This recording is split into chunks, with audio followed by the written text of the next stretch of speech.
네, 밤샘 토론 계속해서 이어가 보도록 하겠습니다. 이번엔 정치 개혁 분야 정점들 얘기해 볼 텐데요.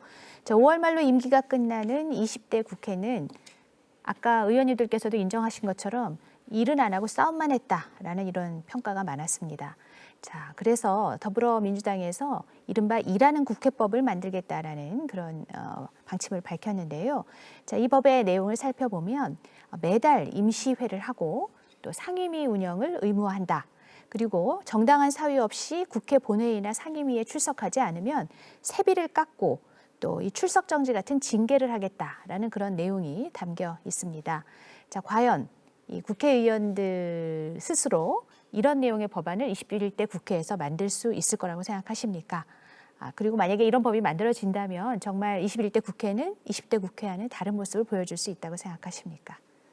자, 이런 법을 만들겠다고 더불어민주당에서 얘기를 하셨기 때문에 먼저 좀 얘기를 해주시면 좋겠습니다. 네. 당연히 만들어야 되고요. 이런 법이 있어야 된다라는 게 참 국민들께 죄송합니다만 우리 국회의원은 입법 노동자입니다. 우리 국민의 행복할 권리를 지키기 위해서는 좋은 법을 만들기 위해서 우리는 끊임없이 일해야 되는 사람들이라고 생각합니다. 저는 그런 의미에서 입법 노동자라는 말을 쓰고 있는데요. 20대 국회에 대해서 잘잘못을 따지진 않겠습니다. 어쨌든 법안 처리 실적을 다시 한번 말씀드려보면은 19대 때는 41.7%였습니다. 그런데 20대 국회는 29%로 뚝 떨어집니다. 그 이유는 어쨌든 국회가 제대로 일을 안 했기 때문입니다. 저는 이런 부분들이 하나 좀 크게 우리가 반성해야 될 문제고요. 두 번째는 뭐냐면은 이 국회의원에 대한 어쨌든 실질적으로 뭔가 일을 하지 않거나 뭔가 국회의 품위를 떨어뜨리는 의원에 대한 징계가 저는 실질적인 징계가 저는 필요하다고 생각합니다. 이런 부분들에서 국회 윤리특위 같은 게 좀 제대로 좀 작동을 못했던 게 있습니다. 저는 그런 부분에 대해서도 좀 해야 국회가 함부로 국회의 권위를 떨어뜨리거나 동료 의원에게 막말을 한다든지 이런 사람들이 걸러질 수 있지 않겠습니까? 저는 이 두 가지를 가지고 얘기를 들어보면은 저희 더불어민주당 같은 경우는 총선에 이미 그 일하는 국회 공약을 내세웠는데요. 아까 우리 사회자께서 말씀하신 것처럼 어쨌든 그 정기의 이외에 모든 달에는 매월 1일 반드시 임시회를 소집하게 하는 겁니다. 그거에 따라서 상임위원회가 자동적으로 열리게 하는 거고요. 그리고 제가 이제 이렇게 법안 소위를 운영을 해보니까 아무리 여야 간에 좀 이렇게 이 경론을 벌이더라도 법안 소위에서 머리를 맞대면 우리 이채 의원님께 잘 아시겠습니다만 뭔가 접점이 만들어지지 않습니까? 여기에 정말 지도부가 껴들면은 일이 좀 진행이 안 되지만 지도부가 개입하지 않으면은 법안 소위에서 얼굴을 맞대고 토론을 하게 되면은 타협안이 만들어지는 게 우리 국회더라고요. 저는 그렇기 때문에 지금 법안 소위가 이렇게 의무 조항이 아닙니다. 근데 정말 법안 소위를 의무적으로 열게 해서 이 국회의원들이 많이 국민을 위해서 내놓는 법들이 무조건 법안 소위에서 심사되게 한다라면은 저는 국회가 더 일하는 국회로 나아갈 수 있겠다라고 생각이 들고요. 또 하나 이 과정에서 정말 중요한 게 이 법사위가 갖고 있는 체계 및 자구 심사권에 대해서 이제는 정말 폐지하는 걸 검토해야 된다고 생각합니다. 저는 이거는 어느 뭐 여당이 됐든 야당이 됐든 법사위원장을 갖게 되는 순간 법사위원 한 사람이 상황의 노릇을 하는 구조가 되어 있습니다. 왜냐하면 여야가 이미 그 상임위에서 합의해가지고 올라온 법안입니다. 근데 이거를 법사위원 한 사람이 틀어 막아서 상임위원들이 합의한 법을 통과 못하게 하는 것은 옳지 않다고 봅니다. 저는 21대 국회가 좀 더 우리 국민에게 좀 다가가고 일하는 국회 모습을 하기 위해서라도 이 법사위가 갖고 있는 체계 및 자구심사권 폐지하는 것은 반드시 필요하다고 생각이 들고요. 또 국회의원 불출석이라든지 이런 부분들이 정말 좀 제재가 좀 필요하고 그런 의미에서 정말 이 불출석한 것에 따라가지고 세비를 삭감하는 것 같은 이런 좀 국회의원으로서 당하면 창피할 만한 이런 조항들도 넣는 것이 일하는 국회를 만드는 데 꼭 필요한 것이 아닌가라고 생각합니다. 어떻게 이채기 의원님 이 법 발의되면 동의하실 예정이신가요? 저희 당도 네. 일하는 국회에 뭐 반대할 생각 추호도 없습니다. 저도 개인적으로 일하는 국회 꼭 돼야 된다고 생각합니다. 그런데 일하는 국회 전제가 있습니다. 근데 일하는 국회가 그 단지 무리하게 날치기, 강행 처리 이렇게 해서 실적을 높이는 게 아니라 협치라고 하는 중요한 그 전제를 달고 일하는 국회가 돼야 된다. 저는 그런 말씀을 드리고요.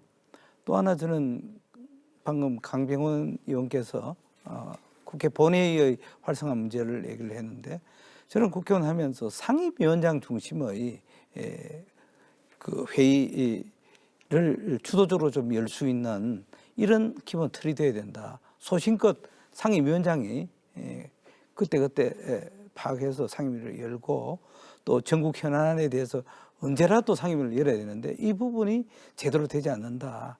말은 우리 국회의원들이 전부 다 개별 헌법기관이라고 하면서 실질적으로는 정부 여당은 청와대 눈치, 또 야당은 또 당 지도부의 여러 가지 눈치를 살핀다. 이런 부분은 상당히 여야를 떠나서 이제 좀 우리가 혁파를 해야 하지 않나 이렇게 생각되고, 또 법안 소위 문제도 제가 한번 지금 법안 소위 위원장으로 제가 느끼는 부분은 좀 여야를 가리지 않고 좀 우리가 열정이 좀 부족하다 그런 아쉬움을 갖고 있습니다. 이런 부분도 이제 각 상임위원회 법안 소위 위원장, 예산위원장이 좀 주도적으로 소위를 이끌어갈 수 있는 제도적인 그 틀을 21대는 좀 만들었으면 좋겠다. 그런 말씀을 드리면서 뭐 조금 전에 얘기했던 불출석 문제, 페널티를 준다든지 뭐 이런 부분은 이제 좀 자정 능력에만 우리가 맡길 것이 아니라 좀 제도의 틀을 만들어서 좀 우리 국회의원들도 국민을 의식하고 정말 국민을 위해서 일하는 국회의 참다운 모습을 이제 행동으로 또 실적으로 보일 시점이 아닌가 이렇게 저는 생각합니다. 오늘 토론하면서 처음으로 두 분 의원께서 좀 이렇게 일치된 의견을 보이시는 네, 그런 주제가 아니었나 하는 생각이 뭐 드는데요. 저도 이제 네. 마찬가지로 우리 뭐 허영 당선인이나 저는 이제 초선이기 때문에 당연히 뭐 열심히 일해야 되겠다 이런 뭐 자세와 마음가짐을 이제 가지고 있고요. 앞서 뭐 이채혁 의원님 말씀하신 것처럼 이게 뭐 법이 없어서 일을 안 했다는 건 아니고요. 오히려 그 법보다는 오히려 그것을 어떻게 그 현실화시키느냐 이것이 중요합니다. 그래서 법을 결국 현실화시키는 데 있어서는 협치가 가장 중요할 수밖에 없다. 이제 이런 말씀을 드릴 수밖에 없습니다. 그 더불어민주당의 이제 박주민 의원도 이제 일하는 국회법을 이제 얼마 전에 그 대표 발의하셨지만 또 그 미래통합당의 정병국 의원도 그 이런 그 내용의 그 국회 개정안을 이제 발의를 하셨는데요. 그 뭐 내용이 그렇게 비슷한 점이 많습니다. 뭐 상임위원회 이제 정례 회의를 이제 의무화한다. 그리고 법안 소위는 뭐 사실상 한 달에 4번 이상 이제 하도록 한다.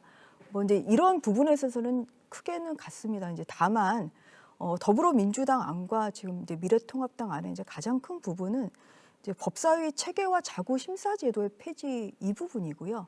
이제 이 부분을 아무래도 이제 제 입장에서는 짚고 안 넘어갈 수밖에 이제 없는 것이 과연 이것 때문에 그동안 국회가 일을 안 하고 법안이 통과가 안 되나?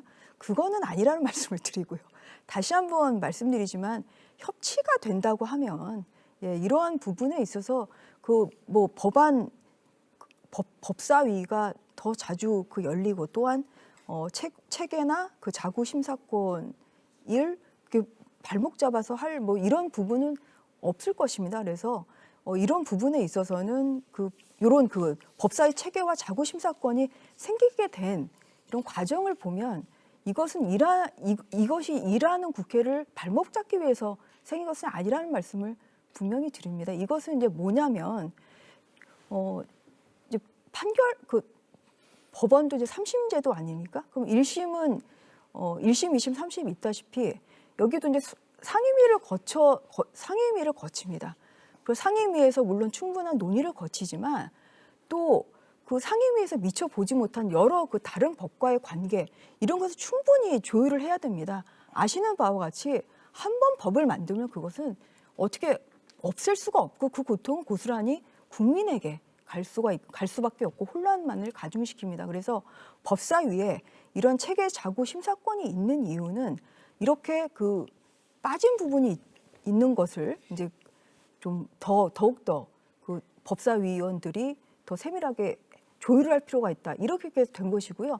근데 3심은 결국 그 국회 본회의죠. 그래서 그 법원의 체계와 마찬가지로 그 해당의 상임위, 그 다음에 법사위, 그리고 본에 이렇게 각각의 그 기능과 효율성이 있는 것입니다. 그런데 갑자기 법사위의 체계와 자구심사권을 폐지하라는 건 이거랑 똑같아요. 그냥 2심 좀 재판이 뭐 1, 2, 3심 하면 너무 길어지니까 그냥 2심 패싱하고 그냥 바로 1심 마치고 대법원 가자. 이거랑 똑같습니다. 그러면 거기로 인한 그 피해는 결국은 굉장히 큰 뭐 제대로 못 챙긴으로 인한 이런 그 피해는 결국은 국민들에게 갈 수밖에 없다는 말씀을 드리는 것이고요.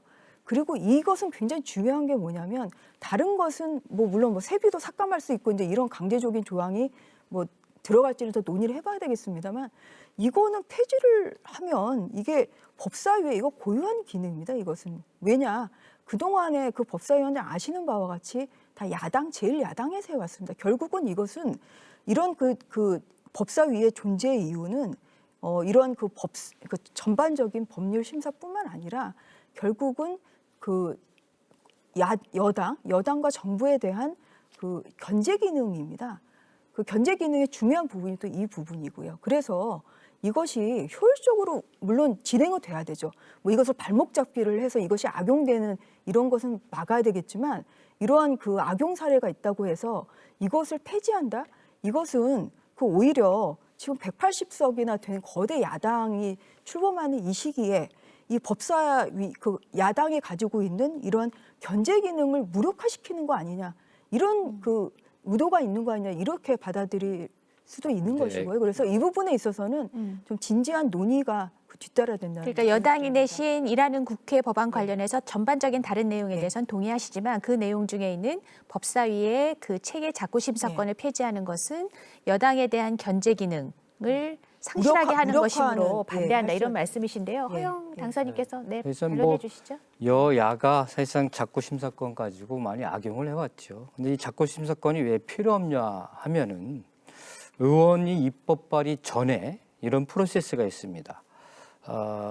입안을 의뢰를 하면 담당 법제관이 이제 접수를 하고 외부 전문가 자문을 받고 법제관 합동 검토도 하고 거기에서 과장, 심의관, 실장 이렇게 체계적으로 검토를 하고 의원에게 이제 법률안을 제공하고 또 발의 후에는 법률안 위원회에 상정을 하고 취지 설명하고 전문위원 또 검토 보고를 하고 대체 토론도 하고 소위원회 검토하고 그다음에 찬반 토론도 하고 그다음에 법안 처리를 하게 되지 않습니까?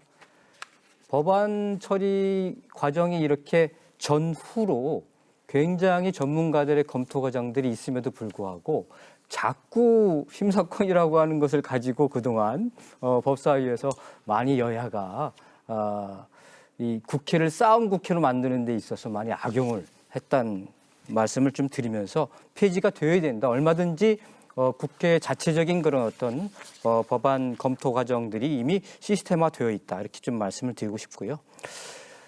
이번 선거 과정에서 저도 이제 뭐 제 상대가 국회 윤리위원회 6번 회부가 됐는데 뭐 토론 과정 속에서 뭐 내가 한 번이라도 처벌 당했느냐 이렇게 떳떳하게 국민들에게 얘기를 하더라고요.